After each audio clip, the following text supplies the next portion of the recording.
The Road to Hell by ACI 100. Read by Sam Gabriel. Based on the works of J.K. Rowling.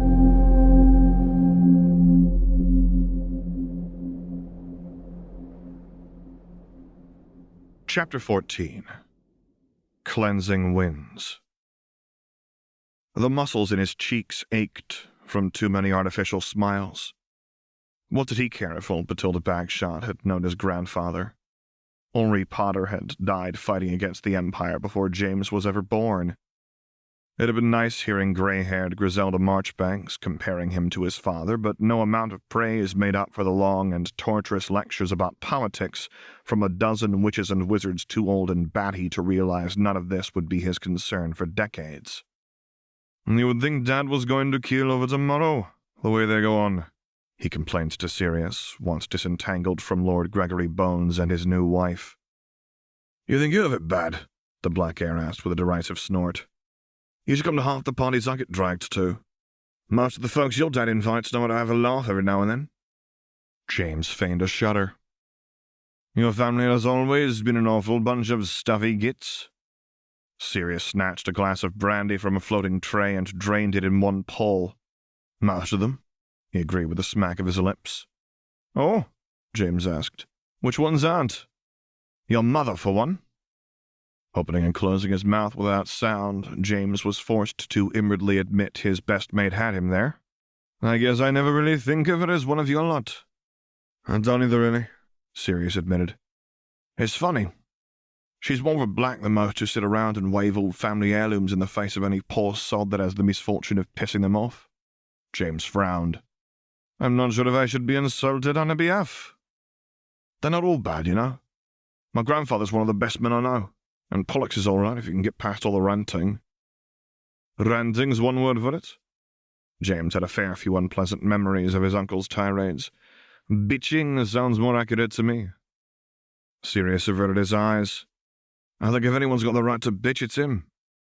Nothing justifies the sort of things he said about Mooney. They're not great. You've got to remember that he comes from a time before the Empire, and, well, he's bitter." James sniffed. "None of this is making me like him any more, you know." Sirius ran a troubled hand through his glossy mane of hair. "So like I said, he's all right if you can get past all the ravings. There's some real gems hidden there if you look for them." "Maybe." The last thing James wanted was an argument. There had been too many of those since the disaster on Samhain. "I just don't know how anyone can get past all this shit he spews." He regretted those words the second they escaped him, for Sirius suddenly labored under that stoic, far-away look that made him appear a decade older. "It's no easy," the Black Heir admitted. "It's no easy talking to most of them, but Pollux is pleasant compared to some. Maybe my bar's just too low." James squeezed his best mate's shoulder. "Sorry, Sirius. I didn't mean to drag up all that." "It's all right," his friend said gruffly. "Gotta learn to face it. Like I said, there's some good folk bunched in. Your mum's a saint, and I know you two don't talk much, but I think you're like my grandfather once you adjusted to him.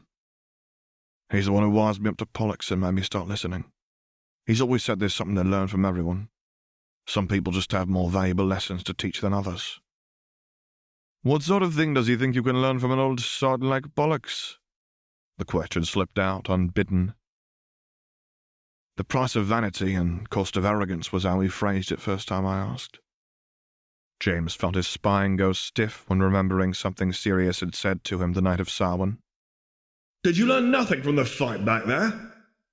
Has it not occurred to you that a month of scheming has gotten us fuck all? You're going to have to learn, Prongs. There's a price to arrogance. I'd have thought you learned it last year when Mooney nearly killed Prince." "I figure I can learn that by studying most of your lot," James grunted. "Solemn, but Pollux is different. He was a golden child back in his day. Plenty of people thought it should be him who was Lord and not grandfather. Half our lot was sure he'd lead Britain past the Emperors and have us in better shape than ever. James shot a hasty glance around them, but no one was in earshot. Talking about the Empire like that always made him nervous. It would be quite the scandal if the governor's son was overheard discussing how the Empire might once have been toppled. "I thought he was a menace with his wand," he admitted. "Grandfather says Pollux was the most talented in our family. Him and Cassiopeia." "Cassiopeia, that old—" James trailed off. "There were some things you did not say about your best mate's family." Sirius just smirked. "Slut? Whore? I've heard her called worse. But yeah, Grandfather says she was the strongest of the lot. So she's still a monster with a wand when she wants to be. She just wasted it gallivanting around and fucking anything she thought was pretty. Pollux was different. That old sod had national titles in dueling. He didn't waste anything. He knew how good he was. That just wound up being the problem." "You're damn good, Prongs. You've got nothing to prove chasing a no-name like Calloway." "Enough about all that," said James. "Did you hear about Lillian Snivellis?" Sirius smirked. "I wouldn't go running off to be her white knight if I were you. She almost cursed him herself, I heard. She might do worse if you try and flirt when she's in that sort of mood." James tossed his head. "Oh, come off it. She'll be over it by the time we're back at Hogwarts. She can't have cared that much about a git like Snivellis." Someone clicked their tongue nearby, and both boys startled. "You will not harass that poor girl," James's mother said with a stern expression leveled on him. "It's the last thing she needs." "But, Mum, don't butt me, James." He snapped his jaw shut and slumped against the wall. His mother could be right scary sometimes. "We will talk before you go back to school. There's someone here I think you'll want to meet." A forlorn groan escaped him. "Come on, Mum, I've been walking around and shaking hands for hours. Surely a few more minutes of rest won't hurt anything." Dorea's expression was unchanged. "I think you might want to come see for yourself, James." James sighed and did his best to pat down his mess of hair. "I'll be back," he told Sirius as he followed his mother through the throng of guests toward the ballroom's entrance. The carved wings of a phoenix spread wide across the double doors, their edges frayed and tattered like his old cloak's hem, bearing aloft a black-helmed knight and its varnished shield. He had always liked those doors and the way they held the Potter crest above the ballroom. His father was standing just inside them, shaking hands with a middle-aged man who looked strong and wiry with his grizzled face and mane-like nest of hair. James nearly missed a step. "Merlin?" He would recognize that face and its owner's blood-red cloak anywhere. Watching that cloak stir in a slight breeze as the doors slid fully shut, James marveled at the way its golden tassels flashed when exposed to torchlight. "Ah, here he is." His father slapped a hand down on his shoulder and pulled him forward with a smile. "Rufus, I'd like you to meet my son. James, I'm sure you know who this man is." Words stumbled over one another as they all tried forcing their way out of him. It's an honor, sir." Scrimger clasped his hand with a grip like iron. "Your old man tells me you're interested in my line of work." "Yes, sir. I've wanted to be a Venator for as long as I can remember." "Whenever you weren't dreaming of playing Quidditch," his father said beside him. "We all have our fancies," Scrimger said as he released his grip on James's hand. "You have a good, strong build, and your father says you're sharp with a wand. Good traits for a Venator. Those are the sorts of things we look for in recruits." James was practically bubbling with excitement. "I'm doing my best, sir. I'm near the top of my year in all my classes." The next sentence froze atop his tongue. He had been about to say how he was the best in his year when it came to transfiguration, but then he remembered the construct of air Calloway had snagged him with and their duel in the dungeons. The boast crumbled. His own saliva tasted like a clump of bitter chalk. "I've been told." Scrimger had the air of a man saying what he must, but James kept a frown from encroaching on his lips. The fact Scrimger was speaking to him at all was special. The Lord Consul did not lower himself to scouting out recruits. He could have hugged his father. "What sort of strings did he pull?" "Do you have any advice, sir?" Important people always liked it when you asked them for advice. It had been among the first lessons from his mother. Scrimger's piercing yellow eyes roamed up and down his frame. "Educate yourself. Don't just read the folk tales. Read first-hand accounts of what it's really like. I don't doubt you have the talent, knowing your father the way I do, but you should be sure you want to do this." Keeping his expression free of incredulity required no small amount of will. What was he on about? It was what James had wanted all his life. "I will, sir," he said nonetheless. Men like Scrimger were not to be questioned lightly. "That's a good lad," the Lord Consul said. "If you decide you're still up for our kind of work when you graduate, I'm sure the Force will be happy to have a boy like you." His father followed Scrimger from the room. Doubtless they had important business to discuss, and James slunk back through the crowd in hopes of finding Sirius. How did a broad, distinct young man topping 6 feet tall disappear so well in crowds? It must have been a black thing. James's mother was always sneaking up on him, like she had not long ago.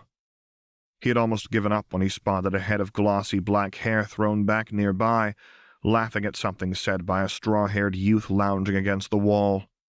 "Oi, why'd you—" His words cut off when he realized his mistake.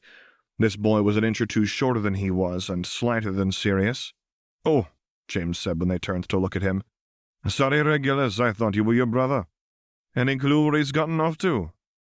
Regulus's lips moved, but his words were drowned in the storm of sound that exploded through the room. The shattering glass was like a thunderclap, the piercing screams worse than any wind. James jumped back and lurched into a thick-set man who grunted and stumbled. The hardwood floor smacked against his side and left James gasping for air as countless pairs of feet slammed inches from his head. The first breath he took in stabbed at his chest, but the next came more smoothly. Rolling, he placed his palms against the floor, but a large foot stamped on his fingers and its owner went sprawling over him. Both of them tried flailing free, whilst all the while the screaming intensified alongside a din of fresher sounds. A boot slammed against his nose and sent him reeling back down when next he tried rising, but finally he found himself upright and stunned as he gawked around. The floor-to-ceiling window that composed the ballroom's backmost wall was gone, and glittering projectiles were whizzing through the churning crowd of panicked guests. James just moved fast enough to draw his wand and banish 3 shards of glass back the other way before they bit deep into his throat. What was going on? What had happened? Why were there so many black-robed bodies interspersed among the guests who were running around like chickens with their heads cut off? Someone grabbed his arm and he threw out his elbow. There was a loud grunt, then something flat smacked against his head. "It's me, you fucking idiot!" snarled Sirius. "Come on, we have to get out of here." The screaming hurried them towards the doors as Sirius dragged him step by step. James tried running on his own, but his legs felt slow and leaden. Blowing his nose, he cried out as sharp pain flared behind his eyes. Sirius cursed and pulled them to a sudden halt. James tripped over his feet and toppled head over heels. 2 pairs of trainers slammed into his ribs and sent him flopping back against the hardwood floor as their owners went tumbling. James's heart was thudding against his ribs when next he rose. It was as if he was staring through thin slits and seeing naught but blurry shadows rushing off in all directions. "What the fuck is going on?" "Fucking idiot!" his best friend cursed. "Episky!" There was a sickening crack and pain so fierce that his vision flashed. James found himself lying on the floor again, gasping but with his vision clear. "Fucking idiot," Sirius said for a 3rd time as he hauled him back upright. "If I ever see Scrimger again, I'm going to tell him that when you broke your nose, the first thing you did was fucking blow it." That would explain the slits he had been staring through. Blowing a broken nose almost always meant grotesque swelling around the poor sod's eyes. "I didn't realize it was broken. Sirius seized the scruff of James's neck and dragged him down, his hair ruffled in a sudden breeze. "A spell?" he realized. "Someone tried to curse me." "Sirius, what's going on? What's happened?" "We're under attack. Sirius grunted when a jet of purple grazed his shoulder. Half a heartbeat later, James could discern the spread of blood beneath his best friend's robes. "Fuck! The fuckers came in through the window. This time it was James who saw the spell in time to tackle Sirius. James was back up first this time. 6 bodies slumped not 10 feet from them, and a pair of black-robed, white-masked figures were stalking between the corpses towards him and Sirius. Snarling, James brought up his wand. Their black robes came alive and sprouted thick, tree-like branches that dragged them to the floor. "Nice one!" Sirius shouted from beside him. "Glad you've got your fucking head on straight." James ignored his friend and turned his head from left to right. All around the room, spreading streaks of scarlet discolored bright hardwood, and still screaming came from all directions. The crowd was thinner now. That meant either casualties had been heavy or a fair few had escaped. "Duck!" Instinct drove James into swift obedience, and the jet of green light sailed over him as 4 more black-robed shapes drew near. One of them was no longer wearing his mask. His twisted face was gashed and smeared with blood. "Take the Potter boy alive!" the maskless man shouted as his wand came up. A silver shield sprouted between the teens and their assailants, absorbing 6 curses before winking out. Gold flashed in the light of a nearby torch as Rufus Scrimger unleashed an offensive torrent that bought a larger group time enough to surge between the pair of teens and their attackers. "Come on!" shouted Sirius. "The cavalry's here. Let's get the fuck out while we can." "Yeah, all right, let's—" An ear-piercing crack and cacophony of screams sliced through both words and thoughts. The floor cracked, sending a large contingent toppling through open air while another section contorted into the shape of a serpent's head that swallowed 6 men and sent a handful more tumbling down towards the floor below. James moved without thinking. His wand flashed and the construct crumbled. Another flick of his wand thrust up the floor in front of their cavalry and bought them a moment to recover. Sirius had just enough time to grab his arm before both boys cried out and scrambled away from a searing wave so hot James's body prickled with 1,000 burning needles. Scarlet flames swept through the remaining defenders and reduced their line to curling ash. Sirius was shouting something, but James was, at once, both deafened and paralyzed by the awful sound crackling through the ruined ballroom. It was like the cracking floor mere moments past, but louder and unspeakably malevolent. It heralded cruelty past imagination, mirthlessness beyond the purview of foul plagues or bloody conquests. The flames from which that sound emitted were rushing towards him, but inches before contact they reeled back and wailed, writhing into the form of a flaming serpent whose burning crown rose almost to the ballroom's ceiling. The scarlet fire spat and hissed. Back to the flames a thin man stood tall and motionless. The fire's crimson glow cast his silver mask in sharp relief and illuminated the singed and tawny mane of his opponent. "Lord Consul." The silver-masked man had modified his voice. It was a sharp and jagged thing not unlike the laughing flames behind him. "What an unexpected pleasure." Scrimger threw one last glance at James. "Run, boy!" A jet of green light left the consul's wand, but a flaming head lunged forward in time to swallow Scrimger's spell as the silver-masked man gave his wand a twist. The scream torn from the consul's lips would have unmanned James alone, but it might as well have been white noise. Louder, it seemed, was the crack of bone as Scrimger's leg rotated all the way around, then wrenched free of him. Blood sprayed out from the gaping place a leg had been, spattering the walls and floors. James could only stand and watch as the scent of copper overrode all else. So much blood.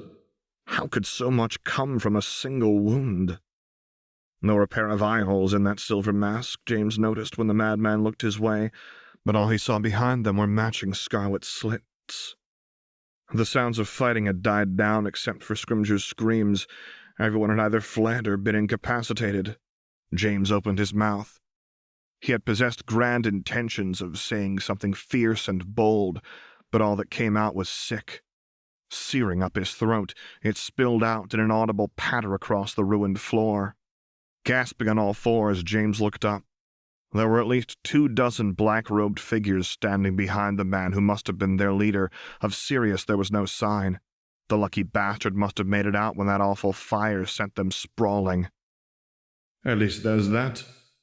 James tried to stand, but couldn't. Every muscle shook and every inch of him felt frailer than the cracked and battered twigs on those old Hogwarts brooms. "He's the Potter boy!" It was a woman's voice, high and breathless, coming from behind a white mask just beside the leader. "Yes," said the man whose face was cloaked behind that silver mask. "This is him." James could sense movement from nearby and shut his eyes against the end. "Why does my dad have to be important? Why couldn't I be better? Why couldn't I get out? Why—" Thunder roared. Then something hard struck him in the back and sent him reeling forward. There were screams again, but this time they were coming from where the black-robed figures stood. James rolled and tumbled, lashing out in hopes of finding purchase somewhere, when something snatched him mid-roll and hoisted him up into the air. "No!" He fought and flailed, but the screams were growing fainter and he was being held in place. Opening his eyes, James glimpsed black-clad figures sailing out the shattered window, all but the one whose mask was silver. Gale-force winds shredded both the walls and ceiling, but they warped around the final black-robed man. His mask was cracking, and he was hunched against the wind, straining in an attempt to drive it back away from him as he slid slowly back and toppled into open air. The winds died with a final wailing gust, and James flopped hard against the floor, gasping and twitching as warm liquid trickled down both legs. Hands rolled him over, and a welcome face peered down at him through a tangled mess of hair. "James," his mother choked, running her hands along his ribs, his chest, his neck, his face. "Oh, thank Merlin you're alive. I thought... She broke off into incoherent sobs. That surprised him almost more than anything. It was the first time he had ever seen her cry. A single pair of footsteps picked through the ruins. "Can you stand?" his father asked. I think so." "Then up you get." James obeyed as his father helped his mother to her feet. The roof had blown away, and rubble was the only evidence that 4 walls had once enclosed the ballroom. What remained of the floor was cracked, stained, and stunk of blood. Half of it was missing altogether. There was no sign of the furniture, nor any of the guests. Sans Scrimgeour, hanging unconscious in the air behind James's father. Lord Charles Potter stared hard at his son. "You can operate, yes?" James swallowed welling stomach acid. "Dad, I'm 16. The test isn't until—" "I didn't ask about the test. Can you operate?" James found himself nodding, too scared and weary to worry about admissions or their implications. "Good. Take Scrimgeour to St. Mungo's." "But go!" Scrambling across what remained of the ballroom's floor, James seized a handful of Scrimgeour's blood-soaked robes, then stepped sideways into a yawning void of airless nothing. In the description, you can find links to the author and narrator's websites. There you can find more stories that he has written, and more stories that I have narrated, respectively. Also linked to our Patreon pages, which we encourage you to visit if you would like to support us. To hear this and many other stories recorded live, visit my Discord server. For discussion of the many works of the author, visit his Discord server. Special thanks to Sakiko and Athena Hope. Music by Coag. If you have enjoyed this chapter, please subscribe, like, and comment. Of all of the people mentioned in this video, only J.K. Rowling owns Harry Potter. And finally, as always, thank you for listening.